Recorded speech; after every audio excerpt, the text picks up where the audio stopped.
Movie recap Tagalog here. Si Bang Wigang ay isang dating profesional na assassin. Taglay niya ang pambihirang galing sa close quarters combat at bihasa siya sa lahat ng uri ng baril. Kapag nasa laban na, napakalamig niya, palaging mabilis at desidido kung kumilos at walang awa sa kanyang mga kalaban. Pero pagdating sa kanyang asawa, ibang-iba siya. Takot na takot siya rito at palaging sinusunod ang lahat ng utos nito. Isang magandang araw, tahimik na umiinom ng kape si Wigang nang lumapit ang kanyang asawa at hinaplos ang kanyang buhok. Agad niyang napagtanto na may hihilingin na naman ito sa kanya. Hiniling nito kay Wigang na alagaan ang anak ng kanyang kaibigan. Ang pangalan ng dalaga ay Kim Yoonji, 17 taong gulang. Kaibigan niya ang ina ni Yoonji at minsan na silang nagbakasyon sa Jeju Island. Matapos makipagdiborsyo, nahirapan ng husto ang kaibigang ito sa pagpapalaki ng anak ng mag-isa. Ngayon, dahil lubos nang nasira ang kanilang bahay, nagpa siya itong ipaayos ito ng todo. Pero sa halip na manatili sa bahay para bantayan ang pagkukumpuni, pinili ng ina na magbakasyon sa loob ng 3 linggo habang ginagawa ang bahay. Kaya naiwan ang kanyang teenager na anak na walang mag-aalaga. Para kay Wigang, sapat ng malaki ang 17 taong gulang na babae para alagaan ang sarili at malaking abala rin ang pagpapatira ng isang estranghero sa kanilang bahay. Pero binaliwala ng kanyang asawang lahat ng pagtutol niya. Napagpasyahan nitong doon matulog si Yoonji sa bakanting kwarto sa ikalawang palapag at binalaan si Wigang na kapag nasugatan man lang ang dalaga o kahit isang hibla ng buhok nito ay nalagas, malubhang kaparusahan ang aabutin niya. Napabuntong hininga si Wigang dahil pakiramdam niya may masamang mangyayari. Kinabukasan, ihinatid niya sa airport ang kanyang asawa at ang kaibigan nito para sa kanilang bakasyon. Pagdating doon, hinalikan lang siya ng kanyang asawa bilang pamamaalam bago ito mabilis na tumakbo palayo. Nang gabing iyon, sinundo niya si Yoonji sakay ng mamahaling kotse. Pagkasakay nito, hiniling ng dalaga na isama ang kanyang kaibigan at pakiusapan siyang ihatid silang dalawa sa Hongdae para bumili ng mga libro. Para kay Wigang, napakakomplikado ng mga teenager na 17 taong gulang. Nasa edad sila ng matinding lakas ng kabataan, mabilis na nagbabago ang katawan pero hindi pa ganap na hinog ang pag-iisip at ang nag-aapoy nilang kuryosidad ay madalas humahantong sa mga baluktot na kaisipan. Kaya laging nag-aatubili ang mga matatanda na makitungo sa ganitong edad dahil hindi pa nauunawaan ng mga kabataan ang mga kahihinatnan ng kanilang ginagawa. Nang marinig niyang iminungkahi ni Yoonji na manatili muna ng ilang araw sa bahay ng kanyang kaibigan at hiniling na ilihim iyon sa kanyang ina para hindi ito mag-alala, agad siyang pumayag dahil iyon mismo ang gusto niyang mangyari. Pagdating nila roon, pinakuha niya kay Yoonji ang kanyang pitaka at nilagyan iyon ng kaunting baon. Sinabihan din niya itong bumili ng regalo para sa pamilya ng kanyang kaibigan bilang pasasalamat sa pagpapatuloy sa kanya. Bago umalis, binalaan niya si Yoonji na huwag gumala kung saan-saan. Kapag sinuway niya ito, kailangan niyang bayaran ng doble ang perang ibinigay niya. Pero sa kalagitnaan ng gabi, nagising siya dahil sa isang tawag. Humahagulgol si Yoonji dahil sa matinding pananakit ng tiyan at nagmakaawang puntahan siya nito para dalhin sa ospital. Agad na sumugod si Wigang sa lokasyong ibinigay nito. Pero pagdating niya, nakita niyang masayang tumatawa at nakikipagkwentuhan si Yoonji sa tabi ng isang hindi pamilyar na binatilyo. Ipinakilala ng binatilyo ang kanyang sarili bilang nobyo ni Yoonji at nagpaalam na para mauna nang umalis. Nang mapagtantong palabas lang ang sakit ng tiyan ni Yoonji, nadismaya si Wigang at tinalikuran sila. Ngunit nang makasakay siya sa kotse at tumingin sa rearview mirror, nakita niyang sumakay si Yoonji sa isang motorsiklo at umalis kasama ang isang grupo ng mga batang siga. Noong una, wala siyang pakialam at nagpatuloy lang sa pagmamaneho. Pero bigla siyang nakatanggap ng mensahe mula sa kanyang asawa na nagtatanong tungkol kay Yoonji. Agad niyang pinaikot ang kotse at hinabol ang grupo ng mga teenager. Habang nagmamaneho, binuksan niya ang tracker para makita kung nasaan si Yoonji. Lumabas na ng lagyan niya ng pera ang pitaka nito. Palihim niyang isiniksik sa loob ang isang tracking device. Dahil dito, mabilis niyang natunton ang kinaroroonan ng mga kabataan. Isa itong roller skating club na nagsisilbing tagong base ng isang sindikatong sangkot sa ilegal na gawain. Sinamantala ng babaeng broker ang pagiging inosente ni Yoonji at isiniwalat na ang bago nitong nobyo ang nagplano para maakit siya roon. Nangako itong kikita siya ng $200 kasama ang $50 na bonus dahil bata pa siya, basta ipipikit lang niya ang kanyang mga mata ng isang oras. Ang dahilan, partikular na tina-target ng mga masasamang kliyente ang mga menor de edad na biktima. Nang malaman ng katotohanan, umiyak ang kaibigan ni Yoonji at nagmakaawang makauwi na sila pero agad siyang sinampal. Samantala, nagpanggap na matapang si Yoonji at sinabihan ng babaeng broker na siya na mismo ang gumawa ng ganoong serbisyo. Nagalit ang babae at sasampalin na rin sana si Yoonji nang biglang dumating si Wigang at pinatigil sila. Binalaan niya silang huwag sasaktan ng dalaga. Nagulat ang batang siga na marunong pala lumaban si Wigang pero hindi pa rin siya nagpatinag at buong yabang na sumugod gamit ang kutsilyo. Gayunpaman, madali siyang napabagsak ni Wigang at inagaw ang kutsilyo sa kanyang kamay. Nang makita iyon ng iba, sabay-sabay silang sumugod pero mabilis silang nilupig ni Wigang. Nang maayos na ang lahat, sinabi niya sa dalawang babae na lumabas muna. Ngunit sa isang saglit na kapabayaan, sinaksak siya ng babae. Agad naman niya itong sinuntok sa mukha hanggang mawalan ng malay. Kinabukasan, kinailangang gamutin ni Wigang ng mag-isa ang kanyang sugat. Biglang nagreklamo si Yoonji na nagugutom siya. Sinabihan niya ang dalaga na gamitin ang perang ibinigay niya rito noong nakaraang araw para bumili ng pagkain. Pero sa halip na kumain, curious na tinanong siya ni Yoonji kung ano ang trabaho niya at bakit napakayaman niya. At kung ang dahilan ba kung bakit wala siyang anak sa edad na 42 ay dahil baog siya. Sinagot naman niya ang mga tanong nito at malabong sinabi na nagtatrabaho siya sa real estate management para sa mga mayayaman. Pagkatapos, tinanong niya si Yoonji kung ano ang plano nitong gawin sa hinaharap. Pangarap ng dalaga na manirahan sa bahay niya dahil para sa kanya, isa itong ligtas na lugar. Lagi kasi siyang napag-iisa at binubuli ng mga kaklase niya sa paaralan, kaya gusto niyang makahanap ng ligtas na lugar na maaari niyang sandalan. Nang gabing iyon, habang pauwi sila mula sa hapunan, pinara ng mga otoridad ang kotse ni Wigang para inspeksyonin. Ipinaalam sa kanya na may malubhang insidenteng katatapos lang mangyari sa skating rink kung saan ilang kabataan ang nasawi. Nang makitang walang kinalaman si Wigang sa insidente, pinayagan siya ng mga pulis na umalis. Pag-uwi nila, nag-online siya para basahin ang balita tungkol sa insidente, habang balisang nag-text si Yoonji sa kaibigan niya para tanungin kung ayos lang ito. Kinabukasan, personal na pumunta sa bahay niya ang isang pulis para magtanong. Ipinakita nito ang kuha mula sa security camera na nagpapatunay na nakita ang kotse ni Wigang malapit sa lugar bago mismo nangyari ang insidente at kasama roon si Yoonji ng grupo. Inilahad din ng pulis na isang problemadong estudyante si Yoonji na nasangkot na sa mga insidente ng school violence at binanggit ang kaklase nitong malagim na nasawi. Dahil dito, gusto niyang direktang makausap ang dalaga. Pero tumanggi si Wigang sa lahat ng pagtatangkang makausap si Yoonji at mariing iginiit na buong gabi itong kasama niya. Dahil sa matigas niyang paninindigan at kalmadong kilos, wala nang nagawa ang pulis kundi balaan siyang huwag munang bumiyahe ng malayo. Pagkaalis ng pulis, pumunta si Wigang sa silid upang aliwin si Yoonji. Sinabi niya rito na walang kinalaman ng dalaga sa sinapit ng grupo, pero balisa pa rin ito at mahigpit na hinawakan ng kanyang kamay. Nang makita ni Wigang ang takot na mukha ni Yoonji, naalala niya ang isang dalagang minsan niyang nakilala. Punong-puno ito ng matinding takot at kalaunan ay piniling kitilin ang sariling buhay para makatakas sa matinding pressure na kinakaharap nito. Noon, mula sa 4 na metrong layo, hiniling nito kay Wigang na yakapin siya sa huling pagkakataon. Nang yakapin niya ang dalaga, hindi niya maramdaman ang sakit na dinadala nito. Hindi niya alam at ayaw rin niyang malaman. Pero ang init ng yakap na iyon, pati ang mapayapang ngiti ng dalaga bago nito ipikit ang mga mata, ay nag-iwan sa kanya ng pagsisising hindi niya kailanman nakalimutan. Ang pagsisising iyon mula sa nakaraan ang nagtulak sa kanya na protektahan si Yoonji ng walang kondisyon, determinado na huwag hayaang maulit sa harap mismo ng kanyang mga mata ang isang katulad na trahedya. Biglang tumawag ang numero ni Haiju, pero boses ng babaeng broker ang nasa kabilang linya. Sinagot ni Wigang ang tawag. Sinabi nito na kung gusto nilang iligtas si Haiju, kailangan nilang dalawa na pumunta roon. Ipinaalala rin nito na ang kutsilyong ginamit noong isang araw ay puno ng fingerprints ni Wigang. Kapag hindi siya dumating sa loob ng isang oras, ibibigay nito ang kutsilyo sa mga pulis. Ang lugar ng pagkikita ay sa ikalawang pasukan sa distrito ng Hongdae. Nang marinig iyon, kinakabahang hiniling ni Yoonji na tumawag sila sa pulis. Pero pumasok si Wigang sa kanyang silid at inilabas ang isang maleta. Sa loob nito ay naroon ang mga gamit na dala niya noong panahon na isa pa siyang assassin. Kinuha niya ang isang tracking device, ipinasuot iyon kay Yoonji at sinabihang manatiling ligtas sa bahay at huwag pumunta kahit saan. Pagkatapos, mabilis siyang bumaba. Kinuha ang kanyang motorsiklo at humarurot papunta sa lugar ng pagkikita. Pumasok siya sa isang kahina-hinalang establishmento at hinarap ang lalaking may hawak kay Haiju. Sa sandaling iyon, lumitaw rin ang babaeng tumawag sa kanya kanina. Sinisi nito si Wigang sa lahat ng gulong ng nangyari. Pero hindi siya natakot at kalmadong sinabi na permanente niyang mabubulag ang kaliwang mata nito. Dahil dito, nagalit ang boss at inutusan ng mga tauhan niya na ayusin si Wigang. Isang matabang siga ang humakbang pasulong. Pero bago pa ito makakilos, sinipa na siya ni Wigang hanggang mapaluhod, kasabay ng isang malakas na sampal sa mukha na agad nagpabagsak sa kanya. Nang makita iyon, nagbanta ang boss na kapag patuloy siyang manggugulo, hindi makakaligtas si Haiju. Pero hindi ito pinansin ni Wigang at hiniling niyang ibalik ng boss ang kutsilyong may fingerprints niya.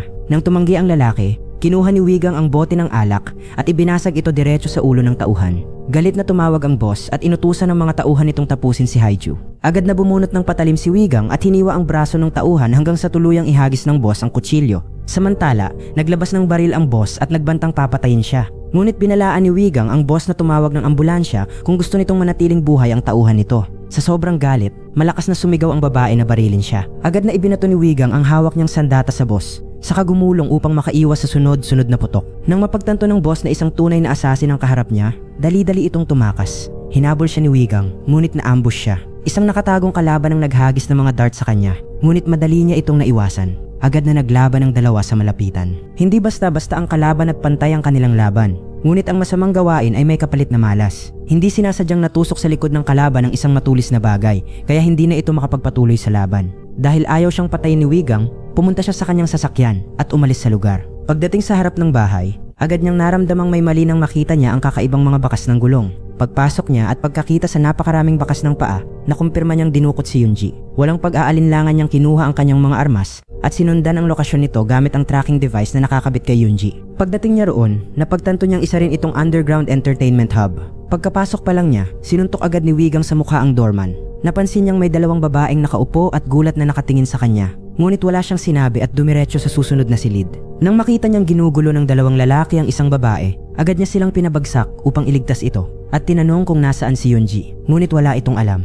Nang makarinig siya ng mga yabag na tumatakbo sa labas, agad niya itong hinabol at nahuli ang broker. Nang makita siyang nahuli, mabilis namang nagsitakbuhan ang kanyang mga kasabwat. Walang pagsisisi at mayabang pa rin siyang ipinagmalaki na natuklasan niya ang tracker kay Yunji at nagbantang kapag namatay siya, mamamatay rin si Yunji. Ngunit hindi madaling takutin si Wigang. Dinala niya ang babae sa isang silid at doon ito inusisa. Ayon sa kanyang pag-amin, nagpapatakbo sila ng isang lihim na network na tinatarget ang mga kabataang tumakas sa kanilang mga tahanan. Ang mga lalaking miyembro ang nagbibigay ng impormasyon at nagtatakda ng mga patibong, habang ang mga nahuhuling babae ay sa pilitang isinasali sa kanilang underground syndicate. Ang perang nakokolekta nila ay ginagamit pambayad sa mga hotel at pagpapatakbo ng kanilang ilegal na negosyo. Nagpapanggap silang kumukupkop ng mga kabataang walang tirahan para madali silang makontrol at maitago ang kanilang mga gawain sa mga otoridad.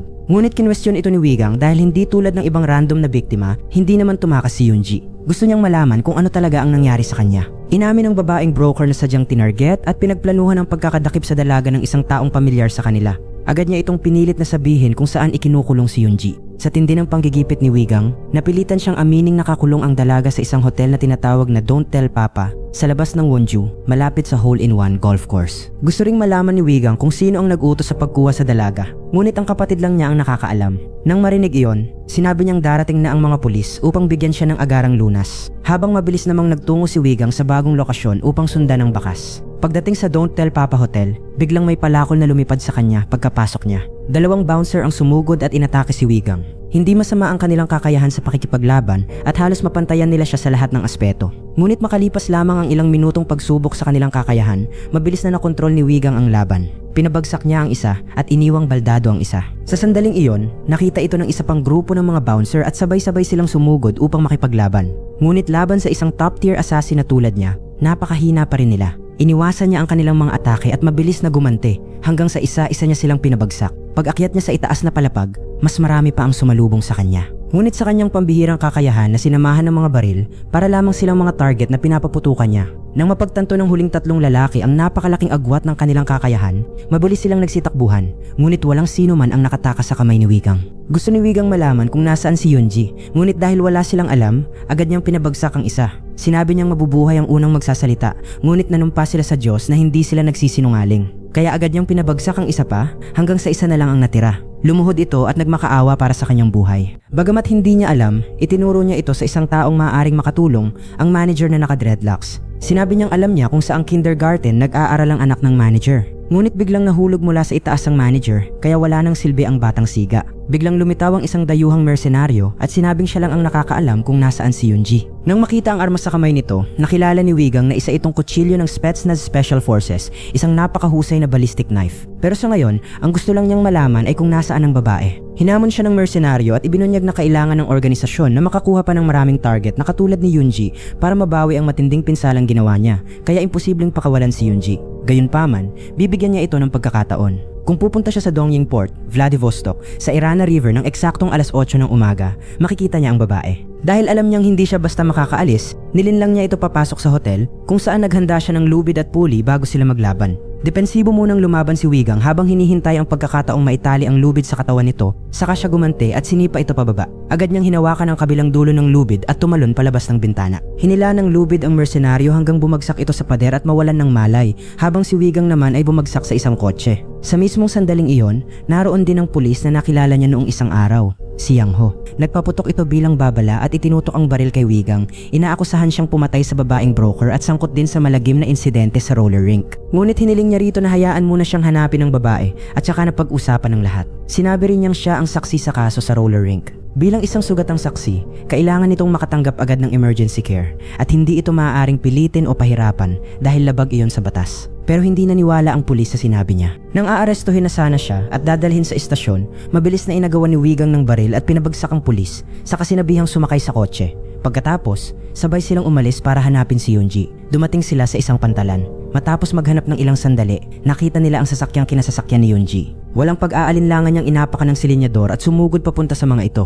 Nang tumagilid ang sasakyan, umakyat si Wigang at pinabagsak ang driver, saka mabilis na pumasok sa loob at nilipo lang iba pa bago iniligtas si Yoonji. Biglang sumugod ang isang kotse at pareho silang natumba. Hindi pa rin tumigil ang driver at sinubukan siyang patayin, pero mabilis itong naiwasan ni Wigang. Sa galit, sinipa niya ang lalaki at pinilit itong sabihin kung sino ang bumili kay Yoonji. Matigas pa rin ang ulo ng lalaki, kaya napilitan siyang patayin ito mismo roon. Nang kapkapan niya ang katawan, nakuha niya ang isang cellphone. Isa itong ebidensya na tumanggap ng suhol ang pulis mula sa lalaking iyon. Pero sa halip na isumbong ang pulis sa mga otoridad, nagpasya siyang gamitin ito bilang isang napaka-epektibong kasangkapan at pinilit si Yang Ho na maging kasosyo niya. Kaya nang dumating ang mga otoridad, muli siyang nagpanggap na biktima at naghintay na tumawag muli ang pulis. Sa ospital, nagising si Yoonji matapos mawalan ng malay ng 2 buong araw dahil sa sobrang pagod. Ipinaalam ni Wigang sa babae na malapit nang dumating ang mga otoridad para kunin ang kanyang pahayag at pinayuhan siyang sabihin ang buong insidenteng nasaksihan niya. Nang babalik na sana siya sa kanyang silid, nakiusap ang babae na manatili siya dahil ayaw nitong mapag-isa, kaya pinagbigyan niya ito. Pagkatapos, nakipagkita siya sa pulis. Tinakpan na ni Yang Ho ang lahat ng bakas sa dating pinangyarihan gamit ang kanyang kapangyarihan upang alisin ang mga ebidensyang makakasama sa kanila at tutulungan din siya nitong gumawa ng kanyang pahayag. Kasabay nito, tinanong ni Yang Ho kung paano niya nalaman na tumatanggap siya ng suhol. Naalala ni Wigang ang nangyari sa hotel kung saan natuklasan niyang itinago ni Yang Ho ang katawan ng babae sa trunk. Ang biktima ay ang babaeng broker na pinatay ng sindikato upang patahimikin at pigilan siyang maglabas ng impormasyon. Sinunod ni Yang Ho ang utos ng mga ito na pumunta sa apartment at kunin ang katawan, habang ang incinerator sa likod ng hotel ay hindi lamang ginagamit sa pagtatapon ng basura, kundi pati na rin sa pagtatapon ng mga ebidensya. Ngunit wala siyang pakialam dito. Ang tanging layunin niya ngayon ay malaman kung sino ang taong bumili kay Yoonji. Nag-alok siya ng malaking halaga ng pera kapalit ng impormasyon mula sa pulis. Isiniwalat ni Yang Ho na sangkot dito ang Russian Mafia at hindi ito maaaring imbestigahan. Gayunpaman, gustong malaman ni Wigang kung sino ang bumibili sa lahat ng paraan. Dahil malinaw niyang naunawaan kung gaano kalaki ang organisasyong haharapin niya, hinanap niya ang isang underground arms dealer. Isang matagal nang kakilala mula 6 na taon na ang nakalipas. Labis na nagulat ang kaibigan nang makita ang isang taong ilang taon nang retirado na bigla na lang sumulpot na may nakakatakot na kalmadong kilos, humihingi ng mabibigat na kagamitang pangmilitar, isang M200 sniper rifle at silenced pistol, at handang magbayad ng mas mataas kaysa sa presyo sa merkado para makuha agad ang mga ito. Pinayuhan siya ng kaibigan na huwag nang ituloy ang landas na ito dahil wala na itong balikan. Ngunit binaliwala ni Wigang ang lahat ng babala. Pagsapit ng gabi, tumawag ang kanyang asawa at masayang ikinuwento ang kanyang biyahe. Nagtanong tungkol sa kalagayan sa bahay at gustong malaman kung kumusta na ang dalaga. Sinabi niyang maayos na maayos si Yoonji. Nagulat ang asawa niya at nagtaka kung bakit bigla na niyang tinatawag na Yoonji ang dalaga, gayong dati ay tinatawag lang niya itong bata. Pero kahit siya mismo ay hindi niya maipaliwanag kung bakit. Marahil, nagsimula na rin niyang ituring ang dalaga bilang sarili niyang pamilya. Agad pagkatapos noon, tumawag ang inspektor. Sinabi nitong hindi niya eksaktong alam kung sino ang bumibili. Pero kapag matagumpay na nadala si Yoonji sa Vladivostok, ililipat siya sa isang silid ng hotel na inihanda na ni Park Young-ju. Ngayon lang din narinig ni Yang Ho ang pangalang ito. Si Young-ju ay isang mataas na opisyal ng intelligence ng Interpol. Matapos makuha ang impormasyon at larawan nito, hindi na nag-aksaya pa ng isang segundo si Wigang at agad niyang sinalakay ang pinagtataguan nito, madaling pinatay ang mga tauhan nito at hinarangan ng daanan ng pagtakas. Pagharap kay Young-ju, diretsahan niyang tinanong kung sino ang bumili kay Yoonji. Sa mismong sandaling iyon, tumawag ang organisasyon ni Young-ju. Pinilit ni Wigang si Young-ju na i-loudspeaker ang telepono. Ang nasa kabilang linya ay may palayaw na pigmama at inutusan siyang ihanda ang mga bata para sa isang lalaking tinatawag na fanatic. Gustong malaman ni Wigang kung sino ang lalaking tinatawag na fanatic. Sinabi niyang kapag nagsabi ito ng totoo, mabubuhay siya. Gayunpaman, hindi rin malinaw kay Young-ju kung sino talaga ito. Ang tanging narinig niya ay ang taong nasa likod ng lahat ng madidilim na transaksyong ito at nagbubuhos ng malaking halaga ng pera ay isang makapangyarihang hukom. Kahit 10 taon nang nagtatrabaho si Young-ju kasama ang organisasyon, ni minsan ay hindi niya nakita ang mukha ng hukom. Biglang nagpadala si Pigmama ng impormasyon tungkol sa isang high school sa South Korea. Pinupuntirya ng organisasyon ng mga high school, international school, at lalo na ang mga paaralang pambabae, kasama ang mga tiyak na lugar at oras ng transaksyon. Ang pinakamahalagang hub ay isang pribadong resort malapit sa museum area sa Gapyong. Dinadala ni na Young-ju at ng kanyang boss ang mga bata kay Pigmama at binibihisan ng mga ito ayon sa gusto ng hukom. Ngunit nitong mga nakaraang panahon, hindi na interesado ang hukom sa mga batang Koreano at inilipat ang kanyang atensyon sa mga Ruso. Nagpapatakbo rin ang hukom ng mga hotel at isang illegal na VIP companion service. Kumukuha siya ng mga bodyguard para ihatid ang mga babae sa iba't ibang bansa. Mga Koreano papuntang Russia, mga Ruso papuntang Southeast Asia, at mga taga Southeast Asia papuntang Korea. dumarami ang mga kliyenteng gustong makaranas ng iba't ibang babae. Sa ilalim ng pagkukunwari ng mga cultural exchange program o commercial entertainment business, ginagawa nilang mga kalakal ang mga babae na kumikita ng napakalaking halaga. Nang malaman na ni Wigang ang buong katotohanan, wala nang silbi si Yongju. Kinuha ni Wigang ang telepono at tumawag sa isang team na dalubhasa sa pag-aayos at paglilinis ng mga pinangyarihan ng krimen. Bagamat balak na ng lalaking ito na talikuran ng trabahong iyon, mamuhay na lamang bilang mabuting ama at tumanggi sa mga ilegal na transaksyon, nakumbinsi siya ni Wigang sa pamamagitan ng napakalaking bayad, 4 na beses sa karaniwang halaga. Inatasan niya itong ihanda ang kanyang mga kagamitan at pumunta sa lugar ng Gapyong para linisin ang lahat ng maiiwang bakas pagkatapos ng huling misyong ito. Agad pagkatapos noon, pumunta si Wigang sa kanyang kaibigang black market arms dealer para kunin ang mga baril na ipinagawa niya kanina. Habang hinihintay ang kaibigan na buuin ang mga baril, tumawag si Yunji. Sinabi nitong maaari na siyang makalabas ng ospital sa mga susunod na araw. Gayunpaman, tuluyan ang nawalan ng sigla si Yunji matapos tumawag ang ina ni Haiju at sabihin na nagpakamatay na si Haiju at sinisi si Yunji sa lahat ng nangyari. Pinakalma ni Wigang ang dalaga at nangakong susubukan niyang dalawin ito sa lalong madaling panahon. Nang tuluyan ng mabuo ang baril, agad niya itong sinubukan at napakaganda ng pakiramdam nito. Nagmamadali siyang bumalik para dalawin si Yunji, ngunit mahimbing na itong natutulog. Pagkatapos nito, muling tumawag ang police officer na si Yang Ho. Sinabi nitong ang babaeng nagsasabing siya ang ina ni Yunji ay stepmother lamang nito, habang ang tunay na ina ng dalaga ay namatay sa isang aksidente sa trapiko 3 taon na ang nakalipas. Mas nakakatakot pa rito, ang makapangyarihang taong nasa likod ng buong criminal ring ay si Kim Jong-hun, isang chief judge ng district court na may napakalaking kayamanan at malalim na impluwensyang politikal. Matapos makalap ang lahat ng impormasyon, kumilos na si Wigang. Gamit ang kanyang husay sa pag-sniper, pinabagsak niya ang mga gwardyang nagbabantay sa labas ng mansyon. Matapos malinis ang paligid, mabilis siyang nakapasok habang walang kamalay-malay ang judge at abala sa kanyang mga kalayawan. Sa pagkakataong iyon, tuloy-tuloy na sumulong si Wigang sa loob, pinabagsak ang mga mabababang tauhan bago muling makaharap ang mercenaryong nakalaban niya noong isang araw. Naroon din si Yang Ho. Akala mo ay dumating siya para tumulong, pero hindi inaasahan. Ipinagkanulo niya si Wigang. Inagawan niya ng armas si Wigang at ipinasa ito sa judge kapalit ng pera at makapangyarihang proteksyon. Plano rin nilang palabasing nagpakamatay si Wigang para mabura ang lahat ng bakas. Pero pagkalabas nila roon, madaling naagaw ni Wigang ang armas ni Yang Ho at ginamit ang kanyang husay para turuan ito ng leksyon. Nang mapansin ito ng mga tauhan, agad silang sumugod. Ngunit sa sandaling hawak na ni Wigang ang armas, kung hindi sila mamamatay, siguradong mapipinsala sila ng husto. Mag-isa niyang nilampaso ang 6 na bodyguard at iniwan silang walang malay. Pagkatapos, sinabi niya kay Yang Ho na sinadya niyang magpahuli para makita ng malinaw ang mukha ni Chief Judge Kim Jong-hun. Pagkasabi nito, pinabagsak niya si Yang Ho kasama ang mga bodyguard. Biglang lumitaw ang dayuhang mersenaryo. Pantay ang kanilang laban habang nagpapalitan sila ng putok mula sa kanilang pinagtataguan. Dahil walang makapagpatumba sa isa't isa, sabay silang sumugod sa malapitanang labanan. Gayunpaman, tabla pa rin ang laban hanggang sa parehong malaglag ang kanilang mga baril. Agad na bumunot ng kutsilyo ang blanding lalaki at umatake, dahilan para malagay si Wigang sa matinding alanganin habang paulit-ulit itong sinasaktan at napapaatras sa isang sulok. Pero dahil sa kanyang pambihirang husay sa pakikipaglaban, mabilis na naagaw ni Wigang ang kutsilyo at itinapon ng lalaki sa bar counter. Nagpatuloy ang dalawa sa suntukan, ngunit tuluyang nanaig si Wigang. Paulit-ulit niyang ibinagsak ang ulo ng lalaki sa mesa at 2 beses pa itong hinampas ng bote ng alak sa ulo. Pero kahit ganoon, ayaw pa rin itong sumuko at muli itong tumayo para lumaban. Habang napabagsak sa sahig,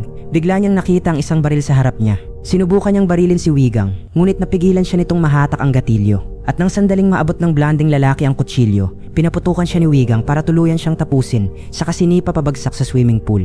Samantala, lumabas si Jong-hun matapos magpakasaya at doon niya nakaharap si Wigang. Ipinaalam ni Wigang na wala nang sino mang darating para iligtas siya, ngunit nanatiling mayabang si Jong-hun at sinabi niyang kandidato siya para sa Supreme Court. Sa isang tawag lang, kaya niyang tiyaking hindi kailanman maiuugnay si Wigang sa kasong ito, pati na rin sa anumang mangyayari sa hinaharap. Kasabay nito, ibinunto niya ang lahat ng sisi kay Pig Mama, na siya ring alias ng madrasta ni Yunji. Siya ang tunay na broker ng mga high-end VIP companion. At ngayong naaresto na siya dahil sa pagpapatakbo ng illegal na youth network dahil siya ang namamahala rito, kailangan niyang akuin ang buong responsibilidad. Akala ni Jong-hun ay makakaligtas siya nang makita niyang balak ni Wigang puntahan si Pig Mama. Ngunit hindi inaasahan, bumalik si Wigang at sunod-sunod siyang pinaputukan hanggang sa tuluyan siyang mamatay. Samantala, nagbabakasyon ang asawa ni Wigang kasama ang kaibigang palayaw ay Pig Mama. Nagdahilan siya na pupunta muna sa banyo, pero ang totoo, lumabas siya patungo sa kotse para makipag-ugnayan sa organisasyon. Ngunit sa mismong oras na iyon, may tumawag na kliyente. Nangako siyang hahanap ng batang babae na siguradong makapagbibigay ng kasiyahan. Ngunit hindi niya inaasahan na si Wigang pala ang tumatawag at nakaupo ito mismo sa loob ng parehong kotse. Gusto niyang malaman kung ano ang motibo nito sa paglapit sa kanyang asawa. Aminado siyang dahil alam niyang maraming kayamanan si Wigang. Gusto niyang gamitin si Yunji para akitin ito. dahil iniisip niyang kahit sinong lalaki ay matutukso sa isang batang babae. Ngunit walang gaanong sinabi si Wigang at sinabi lamang na ilayo nito ang sasakyan. Nang makarating sila sa isang liblib na daan, sinabi niyang ihinto ang kotse dahil siya na ang bahala kay Yunji hanggang sa sumapit ito sa tamang edad. Agad itong ngumisi, iniisip na wala ring ipinagkaiba si Wigang sa ibang masasamang lalaki. Nang mapagtanto niyang wala ng pag-asang magbago ang baluktot nitong pag-iisip, binigyan niya ito ng nararapat na parusa. Matapos pagbayarin ng mga taong naghahasik ng kasamaan, dinala ni Wigang si Yunji upang makilala ang kanyang asawa. Para mula ngayon ay magkaroon na ang dalaga ng isang masayang pamilya. At dito nagtatapos ang pelikula. Maraming salamat sa panonood. Hanggang sa muli. Paalam.